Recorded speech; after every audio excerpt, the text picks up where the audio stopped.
नेता प्रतिपक्ष के द्वारा आग्रह करने के बावजूद भी तो हम लोगों ने भी आग्रह किया माननीय स्पीकर महोदय से आगे बढ़ करके डास्क तक जाकर के कि इसको अमर्यादित टिप्पणी को माननीय अध्यक्ष महोदय आप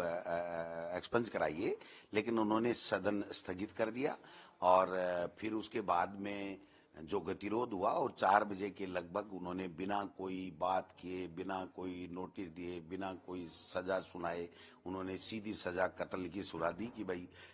6 लोगों को निलंबित किया जाता है। और अशोभनीय व्यवहार के कारण से मैं समझता हूं कि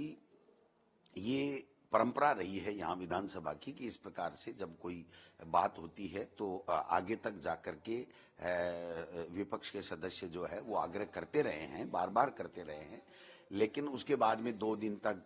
अजमेर चले जाना माननीय स्पीकर साहब का, बात नहीं करना, डायलॉग नहीं होना और उसके बाद में आने के बाद में सारी बातें सेटल हो जाना, उसके बावजूद बीच में वार्ता से उठ करके सदन चलाना, फिर वापस गतिरोध होना, फिर वापस बुलाना, फिर खाना खिलाना, फिर समझौता होना, समझौते मुताबिक हम लोगों का बाहर जाना, फिर बाहर जाकर के वापस आना, फिर 3 बार मेरे द्वारा खेद प्रकट करना, जूली साहब के द्वारा करना, पारिक साहब के द्वारा करना और उसके बावजूद उस मंत्री की टिप्पणी बरकरार, उसे नहीं बुलवाना और बार बार ये कहना कि ऐसा बोलो, ऐसा बोलो, ऐसा बोलो। उस पर भी हमने तो कह दिया भाई आप पहले मंत्री की टिप्पणी से शुरुआत हुआ है तो मंत्री टिप्पणी वापस ले और खेद प्रकट करे, उसके बाद में कोई बात रह गई हो तो हम सदन चलाना चाहते हैं वो बात भी कर लेंगे, लेकिन सदन स्थगित हो जाना और उसके बाद में बाहर निकाल देना, कोई चर्चा नहीं करना, अनर्गल आरोप लगाना, ऐसी बातें हुई थी, ऐसा हुआ था, ऐसा हुआ था, झूठी बातें करना, अनर्गल कल एक काल्पनिक और मिथ्या खबर के आधार के ऊपर, अखबार के न्यूज के आधार के ऊपर वहां पर चर्चा कराना और चर्चा करा करके किस तरीके से ह्यूमिलेट करना और ऐसी व्यवस्था देना कि गोविंद डोटासरा विधायक लायक ही नहीं है। मैं समझता हूं कि अब अगर आसन ही इस तरह की गैर संवैधानिक चर्चा करा के और परंपराओं को तोड़ना चाहते हैं और सदन नहीं चलवाना चाहते हैं तो हम क्या कर सकते हैं। मैंने यहाँ तक कह दिया कि अगर उनको किसी बात से लगा हो, जो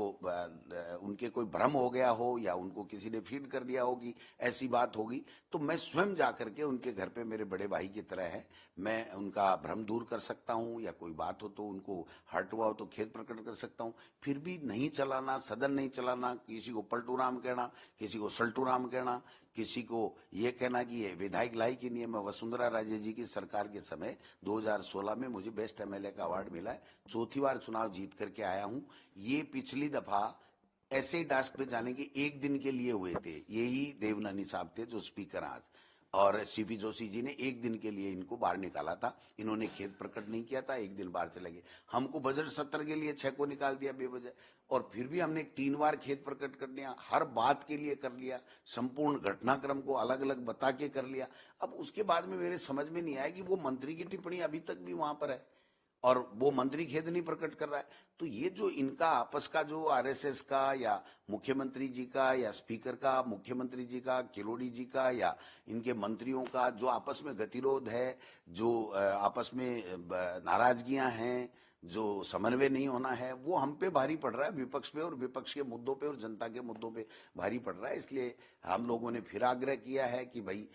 आप लोग उस अवांछित टिप्पणी को हटाइए, प्रतिपक्ष को साथ लीजिए और बजट में नेता प्रतिपक्ष को बुलाइए और उसके बाद में जो मुख्यमंत्री जी हों या वित्त मंत्री जी हों वो अपने बजट की खूबियां बताएं, लोगों के बीच में ये बात जाए। ये पर्सनल ईगो का सवाल नहीं है। और अगर अध्यक्ष महोदय ये कहते हैं कि साहब सदन स्थगित था तब ऐसा हो गया, ऐसा हो गया, और अखबार की काल्पनिक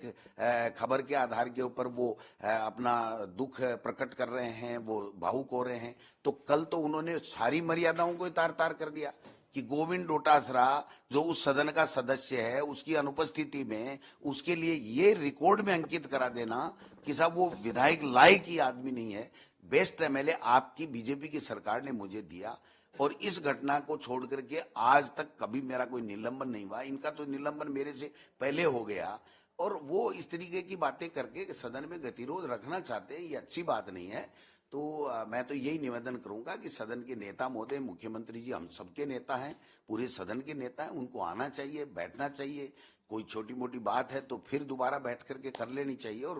प्रतिपक्ष को लेकर के बजट की अपनी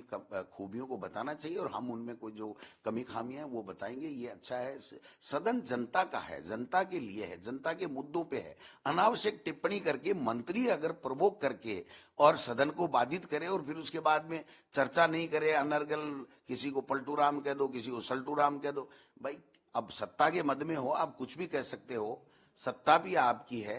और अदालत की आपकी है, आप ही आरोप सुनाने वाले हो, हम तो किसी को फरियाद भी नहीं कर सकते। आप बताइए किस तरीके से आज जो अखबारों में आया, पत्रिका में आया, राजस्थान पत्रिका में, तो कोई ये इनको किसने अधिकार दिया कि मेरी अनुपस्थिति में वहां मेरे लिए ये कहना कि ये विधायक लायक नहीं है, तो ये भी कह सकते थे कि आदमी नहीं है। तो मतलब ऐसी बातें करना, और फिर वही आदमी जो इस तरह की बातें करे वो कह रहे हैं हमको ये कह दिया है। मैंने कोई अमर्यादित टिप्पणी नहीं की, कोई आसन का अपमान नहीं किया, कोई ऑडियो वीडियो इनके पास में कोई है तो आप बताएं, अगर कोई सदन के रिकॉर्ड में कोई चीज है तो मुझे बताएं, फिर मुझे लगेगा तो मैं उनको जाकर के खुद उनके घर पे जाकर के, बड़े भाई हैं, मैं उनका भ्रम दूर करूंगा। लेकिन इस तरीके से सदन को बाधित नहीं करना चाहिए। हम चाहते हैं कि ये सदन चले, जनता के मुद्दों पे बात हो, स्वादपूर्ण वातावरण में हंसी खुशी से हम जनता की समस्याओं को हम उठाएं, वो समाधान करें, ये बात होनी चाहिए।